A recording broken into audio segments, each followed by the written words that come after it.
ఒకానొకప్పుడు అయ్యప్ప స్వామి ఇలా కూర్చుని తనంత తాను స్వయంభూగా వెలిశారు విజయనగర సామ్రాజ్యంలో. ఎంత చెక్కినా ఇలాగే వచ్చింది విగ్రహం. భయపడి రాజుకి వెళ్ళి చెప్పాడు. అప్పుడు ఆ మహానుభావుడు రామరాయల వారు పరిపాలిస్తున్న కాలం.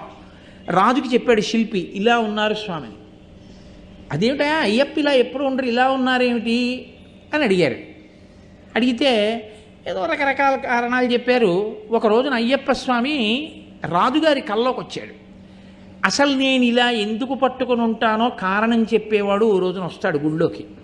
ఆయన వచ్చిన రోజున నేను ముక్కు మీద వేలు తీసేస్తానన్నాడు. సరే, రాజుగారు ఎదురు చూస్తున్నారు. ఒక రోజున అప్పయ్య దీక్షితుల వారు వచ్చారు. మహానుభావుడు, ఆయన కారణజన్ముడు. ఆయన్ని వేరొక పండితుడు, ఆయన విష్ణు భక్తుడు, ఆయన్ని తీసుకుని రాజుగారి గుళ్ళోకి వెళ్ళారు.